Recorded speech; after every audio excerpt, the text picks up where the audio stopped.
పూరి క్షేత్రం. ఈ క్షేత్రానికి శ్రీ క్షేత్రమని, శంఖ క్షేత్రమని, పురుషోత్తమ క్షేత్రమని ఇవన్నీ పేర్లున్నాయన్నమాట. అయితే మనం ఉన్నటువంటి ఈ క్షేత్రం ఏదైతే ఉందో ఇది సాక్షాత్ వైకుంఠం.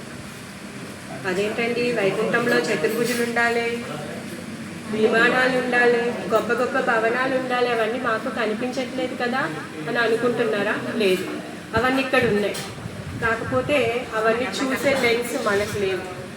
బ్యాక్టీరియాని చూడాలంటే మీరు మైక్రోస్కోప్లో మీరు చూడాలి, అప్పుడు మీరు బ్యాక్టీరియాని చూడగలుగుతారు. అలానే ఇక్కడ ఈ పూరి ధామంలో ఉన్నటువంటి ఎవరైతే జగన్నాథుడి సేవకులు ఎవరైతే ఉన్నారో వీళ్ళందరూ కూడా, ఇక్కడ ఉన్నటువంటి ఎవరైతే నివాసులు ఉన్నారో వాళ్ళందరూ కూడా చతుర్భుజ స్వరూపులు. మనం మన కళ్ళతో చూడలేము. మనం వాళ్ళు చతుర్భుజ స్వరూపులుగా చూడాలి అంటే మనకి వాళ్ళకు ఉన్నటువంటి జగన్నాథుడి పట్ల ఉన్నటువంటి అచంచలమైన భక్తి ఏదైతే ఉందో, నిగూఢమైన భక్తి ఏదైతే ఉందో, ఆ భక్తి మనలో ఉంటే అప్పుడు మనం వాళ్ళందరినీ చతుర్భుజ స్వరూపాలుగా చూడగలుగుతాం. అందుకే మనం ఇప్పుడు వెళ్ళిన ఏ ప్రదేశంలో కూడా ఎవరైనా తిడితే కూడా మీరు తప్పుగా భావించకండి, వాళ్ళు ఆశీర్వచనం ఇస్తున్నారు అనేసి అనుకోండి. ఓకేనా? అదేంటండి వాళ్ళు పాన్ నమ్ముతూ ఉన్నారు, ఎక్కడ పడితే అక్కడ ఊసేస్తూ ఉన్నారు, వాళ్ళు చతుర్భుజ స్వరూపులు ఏంటి, మేము వాళ్ళకి ఎందుకు గౌరవించాలి అంటే అలా కాదు. సాక్షాత్ దేవదేవుడైన నారాయణ్ణి ప్రతిరోజు మోసేటటువంటి గరుడు అంటే అందరికీ చాలా భక్తి, అభిమానము, ఆయనకి వందనాలు అర్పిస్తాము. స్వామి ఎప్పుడైనా మా దగ్గరికి కూడా నీ స్వామిని ఎత్తుకొని రా అని చెప్పి మొక్కుతూ ఉంటాం కదా, ఎక్కడ గరుడ కనిపిస్తే అక్కడ కదా. మరి గరుడ ఆయన యొక్క ఆహారం ఏంటి? పాములను తింటాడు. పాము తింటేనే బ్రతకగలుగుతాడు. అలా అని చెప్పేసి మనం గరుడని కించపరుస్తున్నామా? గరుడని మొక్కకుండా ఊరుకుంటున్నామా? ధ్వజస్తంభం ఫస్ట్ వెళ్ళగానే గరుడ ఆళ్వారి యొక్క దర్శనం చేసుకున్న తర్వాత స్వామి దర్శనం చేసుకుంటాం. అలా అని చెప్పేసి గరుడాన్ని కించపరచట్లేదు కదా. సో అలానే ఇక్కడ ఉన్నటువంటి ఎవరైతే జగన్నాథ స్వామి భక్తులు ఉన్నారో వాళ్ళందరూ కూడా భగవంతుడి యొక్క కైంకర్యంలో ఉన్నటువంటి వాళ్ళు, భగవంతుడి యొక్క సేవలో ఉన్నటువంటి వాళ్ళు అన్నమాట. వాళ్ళ ప్రవర్తనలు కానీ, వాళ్ళ వేషభూషణలు కానీ, వాళ్ళు చేసేటటువంటి చేష్టల ద్వారా మనము డిస్టర్బ్ అవ్వద్దు. వాళ్ళందరూ కూడా దేవాది దేవుడైన జగన్నాథుడి యొక్క సేవలో ఉన్నారన్నమాట. సాక్షాత్ వైకుంఠం. మరి ఎందుకు వైకుంఠం అంటున్నాను? నేను అనట్లేదు, ఎందుకంటే స్వయంగా దేవాది దేవుడైనటువంటి జగన్నాథుడే తానే స్వయంగా ఇక్కడ ఉంటాను అని చెప్పేసి మాట ఇచ్చాడు. ఎవరికి ఇచ్చారంట? బ్రహ్మదేవుడికి ఇచ్చాడు. బ్రహ్మ యొక్క కార్యం ఏంటి? తను సృష్టిని సృష్టిస్తూ ఉంటాడు. సృష్టిని సృష్టించినప్పుడు మనందరినీ కూడా సృష్టిస్తూ ఉన్నాడు. తను మనందరినీ సృష్టిస్తూ ఉన్నాడు. అంత సృష్టి అయింది, బాగుంది. చూస్తే ఇక్కడ జీవులు ఏం చేస్తున్నారంట? పాపం ఎప్పుడు చూసినా కష్టాల్లోనే ఉన్నారు. ఎండ ఎక్కువైతే కష్టం, చలి ఎక్కువైతే కష్టం, వర్షం ఎక్కువైతే కష్టం, వాతావరణంలో వచ్చే కష్టాలు అయిపోయాయి. తర్వాత ఆకలి, టైం దాటితే మనం ఆగలేం. దాహం వేస్తే ఆగలేం, నీళ్ళు కావాలి కదా. సో ఆకలి దప్పుకలకి కూడా మనం తట్టుకోలేము. ఆకలి దప్పుకలు అయిపోయాయి, వాతావరణ కష్టాలు అయిపోయాయి. మరి పోనీ ఇంకా ఏమైనా సుఖం ఉందా అంటే ఏముందండి? ఇక్కడ పుట్టుక, చావు, రోగాలు, ముసలితనం, ఎక్కడ చూసినా బాధలే. పుట్టుకేమి చాలా సుఖమైన విషయం కాదు కదా, పెయిన్ఫుల్, అమ్మలందరికీ తెలుసు కదా. రోగాలు ఏమైనా మంచివా? చిన్న పని నొప్పి వచ్చినప్పుడు అయ్యా దేవుడా ఎవరికి పని నొప్పి రావద్దు స్వామి అనేది అనుకుంటాం కదా. అంటే ప్రాబ్లమే. పని నొప్పి కాదు, ఎప్పుడూ శరీరం రిపేర్ వస్తూనే ఉంటుంది, ఏదో ఒక రోగం నడుస్తూనే ఉంటుంది. అది కూడా ఏం సుఖం లేదు. పోనీ ఎంజాయ్ చేద్దాము, ఎప్పుడు యవనంగా ఉంటామా అంటే ఉండము. కొంచెం కాలం గడిచిందంటే వృద్ధాప్యం వచ్చేస్తుంది.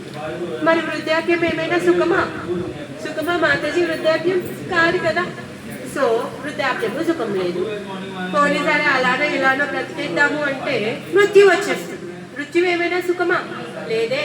మృత్యువు చనిపోయేటప్పుడు 40,000 తేళ్ళే కుడితే ఎంతైతే బాధ ఉంటుందో, ఎంతైతే నొప్పి ఉంటుందో అంత నొప్పితో మృత్యువు కూడుకున్నటువంటిది. అయినా కానీ మనం ఈ శరీరాన్ని ఎంత పాతదైనా ఎంత ముసలిదైనా మనం వదిలిపెట్టాలని అనుకోము. మనకి చాలా అటాచ్మెంట్. మనం కొంచెంసేపు కుర్చీలో కూర్చుంటే ఈ కుర్చీతో అటాచ్మెంట్ ఎలా అయితే పెరిగిపోతుందో నాది ఇది చేయరని చెప్పి మనం ఖర్చు వేసేది. అలానే ఈ శరీరంలో మన జీవితాంతం ఉన్నాం. ఈ శరీరాన్ని వదలాలనుకోము మనం, దీన్ని పట్టుకొని ఉంటాం. కానీ పాపం శరీరం ముసలిది అయిపోయింది. శరీరం ఏం చేస్తుంది? ముసలిది అయిపోతుంది, అది రిటైర్ అయిపోతుంది, అది ఎక్స్పైర్ అయిపోతుంది. అలా మృత్యువు కూడా సుఖం కాదు. అయితే బ్రహ్మదేవుడు చూస్తున్నాడు అన్నమాట, అయ్యో ఈ పిల్లలందరూ వచ్చారు, బాగానే ఉన్నారు వాళ్ళ కర్మానుసారం, కానీ చూస్తే ఇవన్నీ బాధల్లో ఉన్నారు.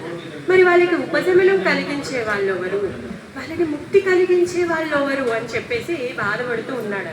బాధపడుతూ స్వామికి ప్రార్థిస్తూ ఉన్నాడు. ప్రార్థిస్తూ ఉంటే సాక్షాత్ దేవదేవుడైనటువంటి శ్రీకృష్ణుడు ప్రత్యక్షమై తను చెప్తాడనమాట, నువ్వు కంగారు పడాల్సిన అవసరం లేదు, నేను అందరినీ ఆదుకోవడం కోసం గాను నేను ఈ భూమి మీద శాశ్వతంగా ఉంటాను అనేసి చెప్పారు. ఒక యుగంలో వరకే కాదు, మనము భగవద్గీతలో చదువుకుంటాము. కృష్ణుడు ఏం చెప్తున్నాడు? ఎప్పుడెప్పుడైతే ధర్మానికి సంకటం కలుగుతుందో నేనప్పుడు ప్రతి యుగంలోనూ నేను వస్తాను అని చెప్తున్నాను. ప్రతి యుగంలో తను వస్తాడు ఒక రూపంలో, ప్రతి కల్పంలో తను వస్తాడు, ప్రతి మన్వంతరంలో తను వస్తాడు. తను ఎన్నో లీలలు చేయడానికి ఎన్నో లీలావతారాలుగా, శక్తావేశ అవతారాలుగా, గుణావతారాలుగా, తర్వాత అంశ అవతారాలుగా తను వస్తూనే ఉంటాడు భక్తులను కరుణించడం కోసం. మరి కానీ జగన్నాథుడి యొక్క రూపంలో నేను ఇక్కడ శాశ్వతంగా ఉంటాను అనేసి చెప్తున్నాడు అనమాట. ప్రళయం వచ్చినా కూడా ఇప్పుడు మనం ఉన్నటువంటి ప్రదేశం ఏదైతే ఉందో అది మునిగిపోదు. ఇది చెక్కు చెదరనటువంటి ప్రదేశం, ప్రళయంలో కూడా మునగనటువంటి ప్రదేశం. అందుకే నేను ఇక్కడ శాశ్వతంగా ఇక్కడ నివసిస్తాను అని చెప్పాడు. ప్రళయం ఎప్పుడు వస్తుందంట? బ్రహ్మదేవుడి యొక్క ఆయుష్ 100 సంవత్సరాలు. బ్రహ్మదేవుడి యొక్క ప్రతిరోజు ప్రతి రాత్రి తను పడుకుంటాడు కదా, ప్రళయం వస్తుంది. అది ఒక ప్రళయం. ఆయన ఆయుష్ అయిపోయిన తర్వాత, బ్రహ్మదేవుడు 100 సంవత్సరాలు అయిపోయిన తర్వాత ఇంకొక ప్రళయం వస్తుంది, మహాప్రళయం.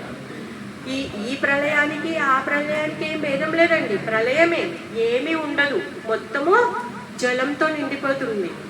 ఏది భూమి అనే ఏమీ కనిపించదు, ఆ విధంగా ఉంటుంది ప్రళయం. మరి అంత ఘోరమైనటువంటి ప్రళయ సమయంలో కూడా మనం ఉన్నటువంటి ఈ పూరి క్షేత్రం ఏదైతే ఉందో, ఈ పురుషోత్తమ క్షేత్రం ఏదైతే ఉందో అది మునిగిపోదన్నమాట, శాశ్వతంగా ఉంటుంది. ఎందుకు? ఇక్కడ భగవంతుడు నేను ఇక్కడ శాశ్వతంగా ఉంటాను అనేసి చెప్పారనమాట. అయితే నేను అక్కడ ఉంటాను అని చెప్పినప్పుడు బ్రహ్మదేవుడు చాలా ఆనందపడతాడు. ఆహా, భగవంతుడు ఎంత దయామయుడు, అందరినీ రక్షించడం కోసం తను ఇక్కడికి వస్తున్నారు అనేసి. మరి ఎక్కడ ఉంటారు అంటే సముద్రానికి ఉత్తర భాగంలో, మహానదికి సముద్రానికి మధ్యలో నేను ఇక్కడ ఉంటాను అనేసి చెప్తారనమాట. అయితే ఇక్కడ బ్రహ్మదేవుడు వెతుకుతూ వస్తారనమాట. వచ్చినప్పుడు ఇక్కడ నీలాచల పర్వతాన్ని చూస్తాడు. నీల అంటే బ్లూ కలర్, అచలం అంటే పర్వతం, చలం పర్వతం. అయితే ఇక్కడ బ్లూ కలర్ పర్వతాన్ని చూస్తాడనమాట. ఈ బ్లూ కలర్ పర్వతము మెరుస్తూ ఉంది. తర్వాత ఈ బ్లూ కలర్ పర్వతాన్ని ఎప్పుడైతే అధిరోహిస్తాడో దీని మీద నీలమాధవుడు ఉంటాడు. నీలమాధవుడు ఆయన కూడా నీలి రంగులో ఏమంటారు, నీలి రత్నాలతో ఉన్నటువంటి తయారైనటువంటి శ్రీ విగ్రహం. సాక్షాత్ దేవదేవుడు చతుర్భుజ నారాయణ స్వరూపంలో ఉంటాడు ఈ నీలాచల క్షేత్రంలో. అప్పుడు బ్రహ్మదేవుడు వచ్చి దర్శనం చేసుకొని తన పూజ చేయడం మొదలు పెట్టాడనమాట.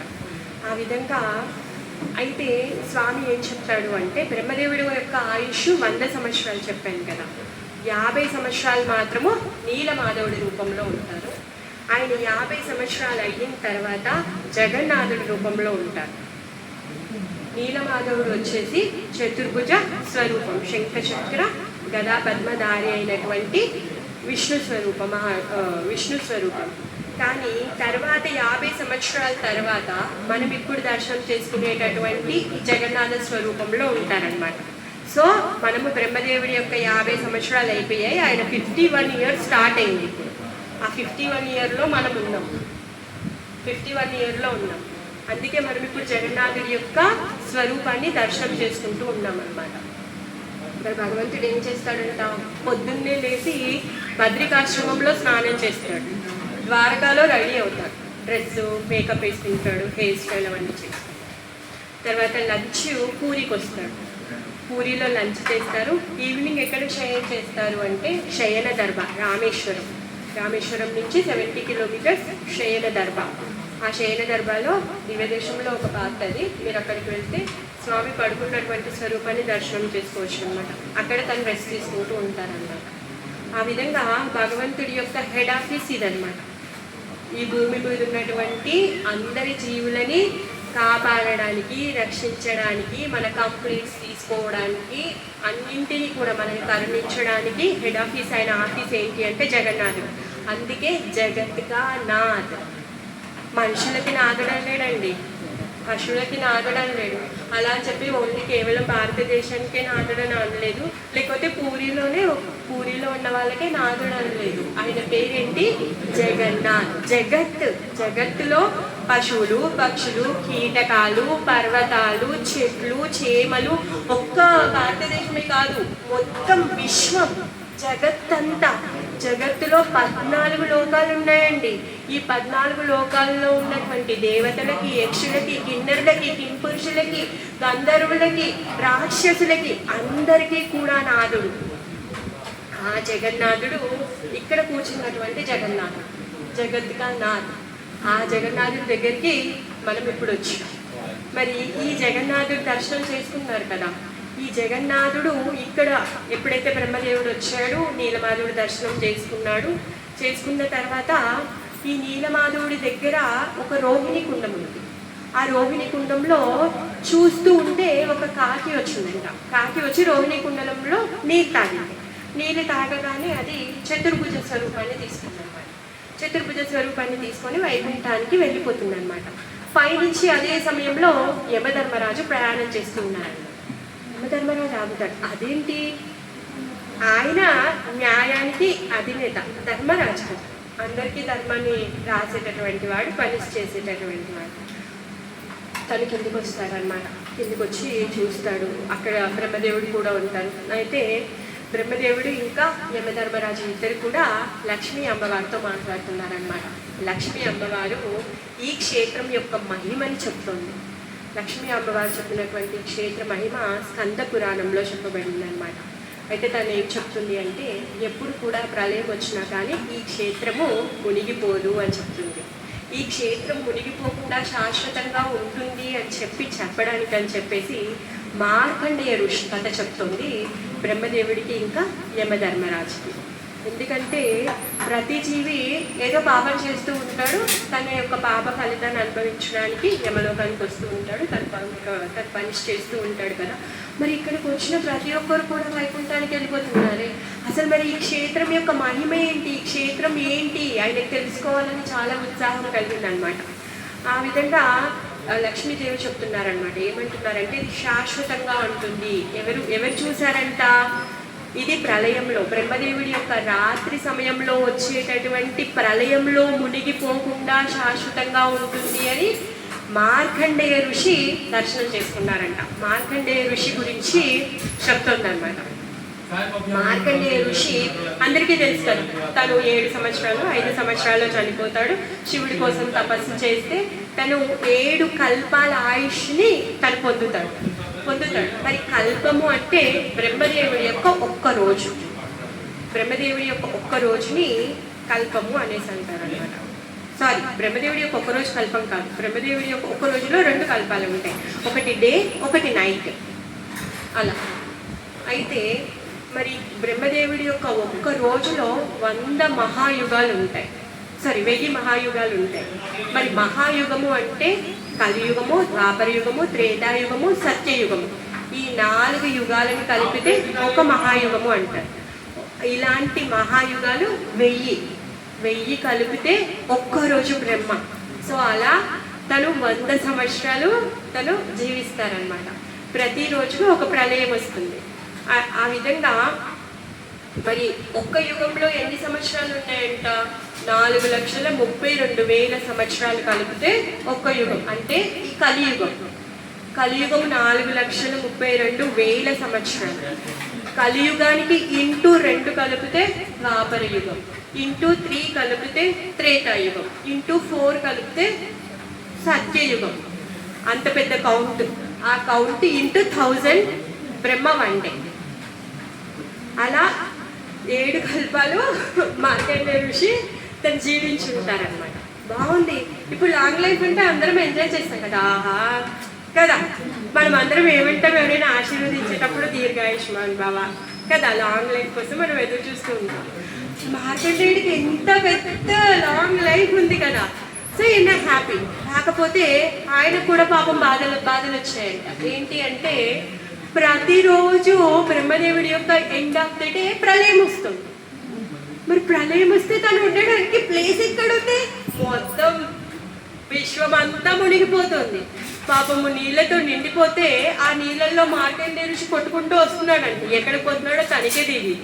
అలా కొట్టుకుంటూ అలా తేలుతూ ఒకరోజు అశ్వత్థ వృక్షం కనిపించిందంట. ఆ అశ్వత్థ వృక్షం దగ్గరికి వచ్చి ఆ చెట్టుని పట్టుకొని అక్కడ నించున్నాడు అనమాట.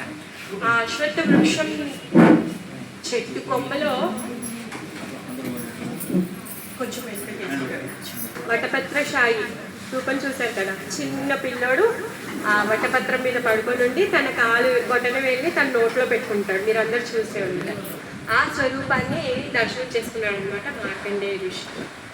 ఆయన నవ్వుతూ ఉన్నాడు. మార్కండేయుడు ఎప్పుడైతే ఆయన యొక్క దర్శనాన్ని చేసుకున్నాడో ఆయన యొక్క రూపాన్ని చూసి తను మైమర్చిపోయాడు. తనకు ఆకర్షింపబడ్డాడు అనమాట. చూసి తను మైమర్చిపోయి తనను అలానే దర్శనం చేసుకుంటూ ఉన్నాడు. ఈ చిన్న బాలుడు ఏం చేశాడు అంటే గాలిని పీల్చుకున్నాడు, శ్వాస చేశాడు. గాలి పీల్చుకోగానే ఆ మార్కండేయ ఋషి ఆయన యొక్క ముగ్గురు రంధ్రాల్లో నుంచి ఆయన మధ్యలోకి వెళ్ళిపోయాడు. మార్కండేయ ఋషి ఆయన మధ్యలోకి వెళ్ళి ఏం దర్శనం చేసుకున్నాడంట? మొత్తం విశ్వం అంతా ఆయన మధ్యలో చూశాడనమాట. అక్కడ 14 లోకాలు, భువన భాండాలు, దేవతలు, ప్రతి ఒక్కరు కూడా అక్కడ ఉన్నారనమాట. ఆ దృశ్యాన్ని తను దర్శనం చేసుకున్న తర్వాత మళ్ళీ తను నిశ్వాస చేస్తారనమాట. ఇన్హేల్ చేస్తారు, ఎక్సెల్ చేస్తారు. సో మార్కండేయ బయటకు వచ్చేస్తారనమాట. బయటకు వచ్చి అప్పుడు ప్రార్థిస్తాడనమాట. స్వామి సర్వకారణ కారణుడు నీవే అని చెప్పేసి తనని ప్రార్థిస్తారనమాట. అప్పుడు కృష్ణుడు ఏం చెప్తాడు అంటే ఏ ప్రళయం వచ్చినా కానీ ఈ స్థలము మునిగిపోదు. సో అందుకని నువ్వేం చెయ్యి అంటే నువ్వు ఈ స్థలంలోనే ఉండి నీ యొక్క సాధనను చేసుకో అనేసి చెప్తాడనమాట. ఆ విధంగా ఇక్కడ మార్కండేయ ఋషుల వారు కూడా ఇక్కడే ఉంటారనమాట. జగన్నాథ యొక్క తపస్సు చేస్తూ ఉంటారనమాట. అశ్వత్థ వృక్షాన్ని మనం ఇప్పుడు పూరి మందిరం లోపలికి వెళ్ళామనుకోండి, మనము లోపలికి వెళ్ళేటప్పటికి జగన్నాథుల వారు కూర్చున్నటువంటి స్థలాన్ని రత్నభేది అంటారనమాట. ఆ రత్నభేది మనం ఆ లోపలికి వెళ్ళేదానికంటే మధ్యలోనే మనం ఒక వృక్షాన్ని చూస్తాము. అదే అశ్వత్థ వృక్షము. అక్కడ రోహిణి కుండం కూడా లాక్ చేసి ఉంటుంది. రోహిణి కుండం అని రాసి ఉంటుంది. అదే రోహిణి కుండము. ఇప్పుడు స్వామివారి మందిరం ఉన్నటువంటి ఏదైతే ప్రదేశం ఉందో అదే నీలాచలము. బ్రహ్మదేవుడి యొక్క ఫస్ట్ 50 years ఇక్కడ నీలమాధవుడి రూపంలో ఉన్నారు స్వామి. తర్వాత జగన్నాథుడి రూపంలో తను ఉన్నారనమాట. వెనుక గేట్ దగ్గర నాకు తెలిసి మార్కండేయ ఋషి వాళ్ళ ఆశ్రమం ఉంటుంది వెనుక గేట్లో. అయితే మార్కండేయుడు ఇక్కడే కూర్చొని తపస్సు చేస్తూ ఉంటే ఎవరైతే విష్ణువు యొక్క భక్తులు ఉన్నారో వాళ్ళని చూస్తే శివుడికి పరమ కరుణ. వాళ్ళ దగ్గరికి వెళ్తాడు, ఆయన వరాలను ఇచ్చేస్తాడు, ఆయన ఆశీర్వాదాన్ని ఇచ్చేస్తాడు. ప్రతి ఒక్కరు ఏం చేస్తారండి, అన్ని కోరికలు నెరవేరాలి అని చెప్పేసి అందరం కూడా శివుడి దగ్గరికి వెళ్ళి ఓ లోటా నీళ్ళు పోసేస్తాం, నాయన నాకు ఇది కావాలని ఇంత పెద్ద లిస్ట్ ఇచ్చేస్తాం కదా. కానీ పరమశివుడు ఏం చెప్తున్నాడు అంటే శ్రీమద్ భాగవతంలో ప్రచేతస్సులు ఉన్నారు. ఈ ప్రచేతస్సులు భగవంతుడి యొక్క ధ్యానం చేయడం కోసం అని వెళ్తూ ఉంటారనమాట. వెళ్ళినప్పుడు పరమశివుడు ఎదురొస్తారు వాళ్ళకి. అయితే వాళ్ళు అంటారనమాట పరమశివుడికి ప్రణామాలు చేసి, స్వామి మీరు మీ యొక్క దర్శనం ఏదైతే ఉందో అది పరమ దుర్లభమైనటువంటిది. ఎవరు కూడా దాన్ని పరమశివుడి యొక్క దర్శనం చేసుకునేంత అర్హత ఎవరికి లేదు. పరమశివుడే స్వయంగా వచ్చాడు. ఎందుకు అలా జరిగింది అంటే పరమశివుడు ఏం చెప్తున్నాడంటే ఎవరైతే దేవాది దేవుడి యొక్క కృష్ణుడి యొక్క భక్తి, విష్ణు యొక్క భక్తి చేస్తారో ఆ భక్తులు నాకు ఇష్టం, వాళ్ళని వచ్చి నేనే స్వయంగా నేను సకల ఆశీర్వాదాలు ఇస్తాను అని చెప్తాడనమాట. అలానే మార్కండేయ ఋషి ఇక్కడ తపస్సు చేస్తూ ఉంటాడు, ఆయన ధ్యానం చేస్తూ ఉంటాడు అనమాట. పార్వతి పరమేశ్వరులు ఇద్దరు కూడా ఇక్కడి నుంచి వెళ్తూ ఉంటారు. వెళ్తూ ఉంటే మార్కండేయుని చూసి చాలా ఆనందపడతారనమాట. ఆనందపడి ఆయనకి ఏదో ఒక వరం ఇచ్చేయాలి అని ఉత్సాహంతో వస్తారనమాట. అక్కడ నించుంటే మార్కండేయుల వారు ఆయన మంచి ధ్యానంలో ఉన్నారు, ఆయన కళ్ళు తెరిచి చూడడమే లేదు. సరే అని చెప్పేసి తను బాహ్యంగా ఇంకా స్పృహలో లేడు అని చెప్పేసి అంతరంగా ఆయన హృదయంలోకి వెళ్దాము అని చెప్పేసి పరమశివుడు ఆయన హృదయంలోకి వెళ్తాడనమాట. అప్పుడు మార్కండేయుల వారు అరే అదేంటి, నేను విష్ణు యొక్క ధ్యానం చేస్తున్నాను, శివుడు ఎలా వచ్చాడు అని చెప్పేసి అప్పుడు అడుగుతాడనమాట. అదేంటి స్వామి, నేను మిమ్మల్ని పిలవలేదు కదా, మీరు ఎలా వచ్చారు అనేసి అంటే అప్పుడు పరమశివుడు చెప్తాడనమాట, లేదు లేదు మీరంటే నాకు చాలా ఇష్టం, నేను ఏదో ఒకటి మీకు వరాన్ని ఇవ్వాలి, బ్లెస్సింగ్స్ చేయాలి, సో అని చెప్పేసి నేను వచ్చాను అనేసి అంటాడనమాట. అంటే అప్పుడు మార్కండేయుడు అంటాడు, ఆయన ఎంత లాంగ్ లైఫ్ అండి, సాక్షాత్తు వటభద్రశాయి రూపాన్ని దర్శనం చేసుకొని స్వామివారి బొజ్జలోకి వెళ్ళి మొత్తం పూలబాండాలు దర్శనం చేసుకొని బయటికి వచ్చి స్వామివారి ఆజ్ఞ మేరకే ఈ క్షేత్రంలో కూర్చొని తను తపస్సు చేస్తున్నారు. కానీ పరమశివుని ఏమడుగుతున్నారు అంటే, నా జీవితాంతం నేను ఆ విష్ణు యొక్క భక్తిలో ఉండాలి, నాకు అలాంటి ఆశీర్వాదాన్ని ఇవ్వండి అని చెప్పేసి తను అడుగుతాడు. ఆ విధంగా పరమశివుడికి పేరు మీద తనని మార్కండేయ మహాదేవ్ అనే ఒక లింగాన్ని మార్కండేయుల వారు స్థాపిస్తారనమాట. ఆ లింగ కారణమే ఇప్పుడు మనం అనుకున్న బ్యాక్ గేట్ దగ్గర ఉంటుంది మార్కండేయ మహాదేవ్. సో ఆ విధంగా లక్ష్మీదేవి చెప్తున్నారనమాట స్వయంగా, ఏ టైంలో కూడా ఈ క్షేత్రం నశించదు. సో మనం ఎంత అదృష్టవంతులం అంటే ఇక్కడికి మనం ఈ క్షేత్రానికి వచ్చాం. నేను నిజంగా చెప్తున్నాను, అబద్ధం చెప్పట్లేదు. నేను గత 18 సంవత్సరాలుగా నా కోరిక, రథయాత్ర సమయంలో నేను ఇక్కడికి రావాలి. నేను పూరికి చాలాసార్లు వచ్చాను. మేము ఎంతో పెద్ద పెద్ద గ్రూప్స్ కూడా ఇక్కడికి తీసుకొచ్చాం, దర్శనం చేయించుకుని తీసుకెళ్ళాం. ఫస్ట్ యాత్ర కాదు, కాకపోతే రథయాత్రకి రావడం అనే కోరిక మాది 18 సంవత్సరాల కోరిక. ఆఫ్టర్ 19 ఇయర్స్ తర్వాత జగన్నాథ్ గేవ్ అస్ పర్మిషన్ ఇక్కడికి రావడం. అంటే భగవంతుడు మనం ఎంత అదృష్టవంతులని చూడండి, ఈ సమయంలో ఇక్కడికి వచ్చాము అంటే. సాక్షాత్ వైకుంఠనాథుడు, విగ్రహం కాదండి, స్వయంగా స్వామి ఉన్నారు ఇక్కడ. జగన్నాథుడు ప్రతిరోజు ప్రతి భక్తుడు, ఆయన భక్తులు ఎవరైతే ఉన్నారో ప్రతిరోజు ఒక లీల చేస్తూనే ఉంటారు. ఎవరైతే ఆయన భక్తులు ఉన్నారో వాళ్ళు చెప్తారు, ఈరోజు జగన్నాథ్ నా కళలో వచ్చారు, లేకపోతే ఇలా ఆడుకున్నారు, అలా అయింది ఇలా అయింది అని చెప్తారు. మీరు కూడా అలా ఏమైనా గట్టిగా ప్రార్థించండి, మీకు కూడా ఏదో ఒకటి చూపిస్తారు. నేను అబద్ధం ఆడట్లేదు, ఆయన స్వయంగా తను ఆ రూపంలో ఉన్నారు, అందరితో కూడా లేదు. ఎందుకంటే జగత్కానాడు కదా, మీరేమి పెద్ద తపస్సు యజ్ఞాలు యాగాలు చేయాల్సిన అవసరం లేదు, కేవలం ఆయనను ప్రార్థిస్తే చాలు. మనం ప్రార్థించడంలో కూడా బద్ధకస్తులం అని చెప్పేసి స్వామి అన్నబ్రహ్మ స్వరూపంలో ఇక్కడ ఉన్నారు. ఆయన ప్రతిరోజు చప్పన్ భోగ్ తింటూ ఉంటారు. 450 రకాల పదార్థాలని ఆయనకి నివేదన చేస్తారు. తర్వాత అంటే ఏమంటారు, నీలాద్రి విజయలో 450 రకాల నివేదన చేస్తారని చెప్పారు. కానీ ఇప్పుడు మాత్రం అందరు చెప్పని భోగి అంటారు, 56 అని చెప్తున్నారు. తెలియదు మరి వాళ్ళు ఎన్న చేస్తారు. ఒక కుటుంబము సంవత్సరం అంతా కుండలు తయారు చేస్తే అన్ని కుండల ప్రసాదాన్ని, అన్ని కుండల నైవేద్యాన్ని ఒక్కరోజు మాత్రమే నివేదన చేస్తారు స్వామికి. అన్ని కుండల ప్రసాదాన్ని తీసుకుంటారనమాట. ఇక్కడ స్వామి ప్రసాదంలో నివసిస్తారు. అందుకే ఇక్కడ ఉన్నటువంటి ప్రసాదం ఏదైతే ఉందో అది ఎంగిలి కాదు, ఎప్పటికీ ఎంగిలి కాదు. ఒకవేళ ఆ ప్రసాదాన్ని కుక్క ముట్టుకుంటే కూడా అది అపవిత్రం కాదు. కుక్క తిన్న తర్వాత కూడా మనం తినచ్చు, అది మనకి లాభాన్ని చేకూరుస్తుంది అని నష్టాన్ని చేకూర్చదనమాట. ఆ విధంగా జై బలో జగన్నాథ్ స్వామికి జై జగన్నాథ్, జై జగన్నాథ్, జై శంకర్ క్షేత్రకి జై, జై జగన్నాథ్ బలదేవ్ సుభద్రా సుదర్శన్ కి జై. హరే కృష్ణ. దీన్ని మళ్ళీ కంటిన్యూ చేసుకుందాం రేపు. జగన్నాథుడి యొక్క స్వరూపం ఎలా వచ్చింది, అది నీర్మాధవ్ నుంచి జగన్నాథుడు ఎలా అయ్యాడో రేపు చెప్తాం. హరే కృష్ణ.